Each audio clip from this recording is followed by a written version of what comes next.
In this video, we are continuing to look at some reactions of arylamines. In a previous video, we talked a little bit about nitrosation reactions. So if we use sodium nitrite along with acid, or alternatively, we could just use nitrous acid, HNO2, as opposed to nitric acid, HNO3, this is a source of the nitroso ion. If we have aniline, or aniline with substituents on the ring, and we carry out a nitrosation, we are going to form an aryl diazonium ion. If our aniline is substituted on the nitrogen, like this or like this, we are going to get different types of products which are not synthetically useful. But an aryl diazonium ion is synthetically useful, and that's what we'll be looking at in the rest of this video. Reaction of aniline with sodium nitrite and acid will allow us to form an aryl diazonium ion, but it's what can be done with the aryl diazonium ion that is important, and there's a variety of reactions that this can undergo. If we react our aryl diazonium ion with water, we can make phenol. There are other reagents that could be used instead, various copper salts. But one thing that's important to notice is that this carbon that was connected to the diazonium, that is this carbon that is now connected to the OH. If our aryl diazonium salt is treated with potassium iodide, we can form iodobenzene. And once again, the carbon that used to be connected to the diazonium is the one that's now connected to the iodine. Treatment of an aryl diazonium salt with HbF4 allows us to substitute a fluorine. Treatment with copper chloride gives us a chlorine. Copper bromide gives us a bromine. Copper cyanide gives us a cyanide. These three reactions are called Sandmeyer reactions using the copper salts. Now we also know that we can install a chlorine or a bromine onto a benzene directly by electrophilic aromatic substitution, but we're going to see some reasons why this might be a useful approach. And in our last example, if an aryl diazonium ion is treated with H3PO2, which is hypophosphorous acid, also called phosphinic acid, or we can just use ethanol. And in this case, our aryl diazonium would be converted to benzene. So our diazonium would be replaced by a hydrogen. So in all of these reactions, the diazonium is replaced by another group, so it's at that same carbon. We have a variety of compounds that can be formed. We would be looking at the world's most ridiculous synthesis of benzene, and so this isn't a very effective way to do that, but we're going to see some examples where we can take advantage of some of the reactivity of the aryl diazonium or a precursor, and then we can replace it with a hydrogen at the end of a multi-step sequence. So formation of the aryl diazonium salt followed by reaction with a variety of reagents leads to the preparation of a variety of compounds. Let's consider some of the reactions of aryl diazonium salts and how that can be used to obtain a particular target. Let's say we want to prepare 1,3,5-tribromobenzene. Well, if we started with benzene itself, we could react this with bromine and iron tribromide, carrying out an electrophilic aromatic substitution reaction to make bromobenzene. But if we use excess or added in a second batch of our reagents, well, remember that halogens are orthopara directors. So if we did install a second bromine, then that would go ortho or para. And then if we installed a third bromine, well, it could go ortho to this one or para to this one. So we would get three bromines, but not where we want them to be. So electrophilic aromatic substitution directly isn't going to be very helpful. Alternatively, if we start out with aniline, first of all, we can take advantage of the fact that amines are very, very strongly activating. So if we treat this with a large excess of bromine and some iron tribromide, the amine is going to direct the bromine ortho and para. So we are going to be able to make this compound. So if you look closely, we now have our bromines. If we called this carbon 1, 3, and 5. So we have the right orientation of our bromines to match our target.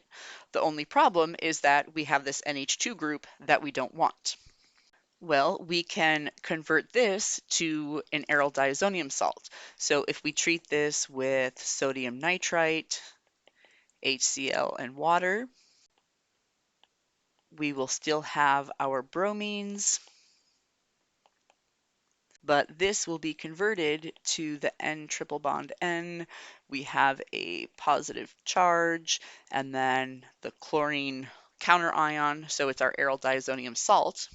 And now, if we treat this with ethanol, or we could use the hypophosphorus acid, this is going to replace the diazonium with a hydrogen.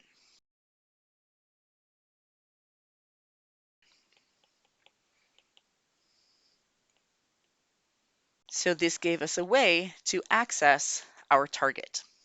Here we have a few more examples of targets that can be achieved by the use of aryl diazonium salts. So let's say we are starting out with benzene and we want to make a parafluoro T-butylbenzene. We could carry out a Friedel-Crafts alkylation to convert benzene to T-butylbenzene. Then we could carry out a nitration. So nitric acid and sulfuric acid. We know that the T-butyl group, like all alkyl groups, this would be an ortho-para director. Because it's bulky, the nitro will most likely be installed para, giving us this product. Now from here, this can be reduced to give the amine, and then converted to the aryl diazonium. And then finally, the diazonium can be converted to the fluoride. This does take a number of steps, but in some cases it could be the most effective way to install a fluorine on a benzene ring. As another example, what if we had toluene and we wanted to convert it to 3,5-dichlorotoluene? If we just tried chlorination and we treated this with chlorine and iron trichloride, we would most likely get some of this and some of this. So a couple of different dichloro compounds, but neither one is what we want. So I'm going to erase these, and let's consider a different approach. Let's think about using an aryl diazonium approach. So if we react toluene with nitric acid and sulfuric acid, we will make some nitrotoluene. The methyl group is an ortho-para director, so we are probably going to get a mixture of the ortho and the para products. But that's okay. Let's keep moving forward with this mixture.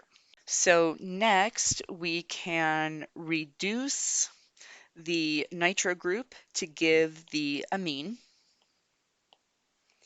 So we're going to have some of this and some of this.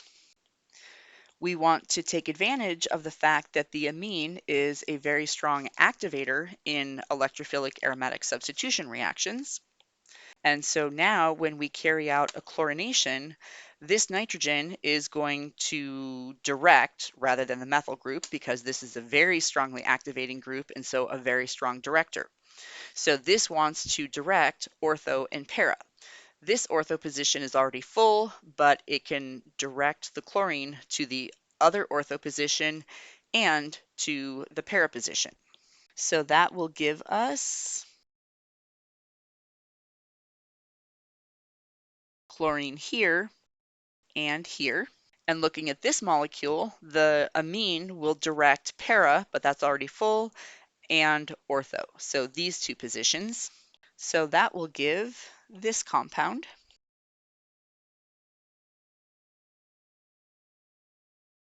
From here, if we convert this to the aryl diazonium, followed by reaction with ethanol to replace the diazonium with hydrogen, that will give us, so from the blue one, we have our methyl, chlorine, chlorine, and this is the one that was replaced with an H.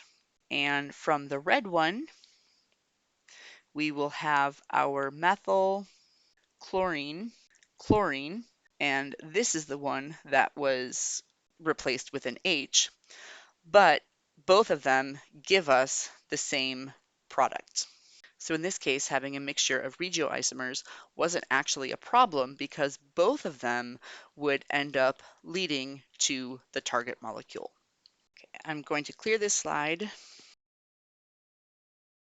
So we've looked at a few examples of the aryl diazonium approach, and it's important to think about the variety of compounds that are accessible.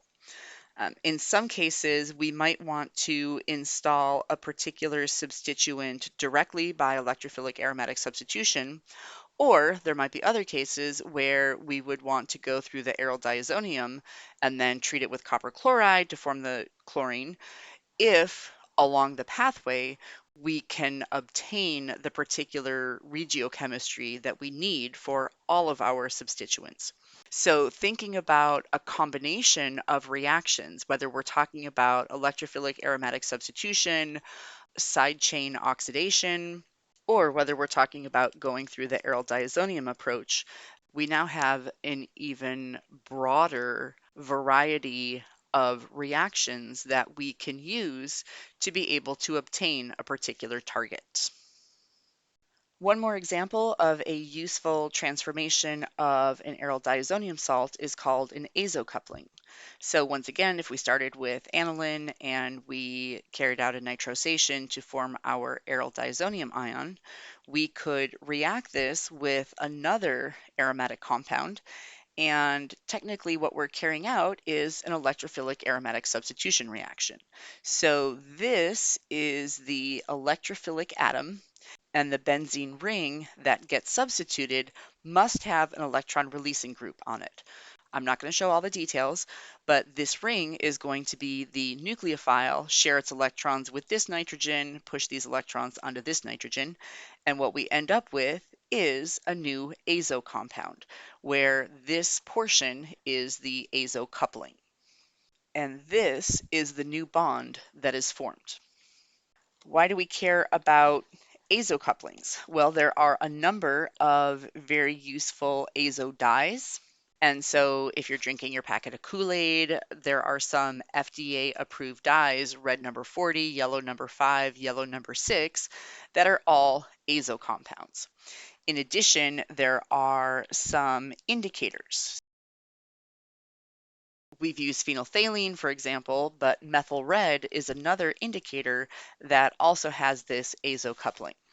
Over here, we have an example called chrysoidine, and this is an azo compound, a kind of a yellow-orange compound that can be used to dye wools and silks and other fabrics. So this is very important commercially. Now, how could we prepare this by an azocoupling?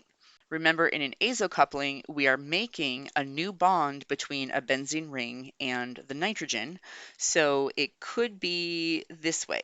But this would be the ring that is the nucleophile in the electrophilic aromatic substitution, and we have to have an electron releasing group. So that's not going to work. Instead, if this is the bond that's formed, that means this is the compound that undergoes electrophilic aromatic substitution.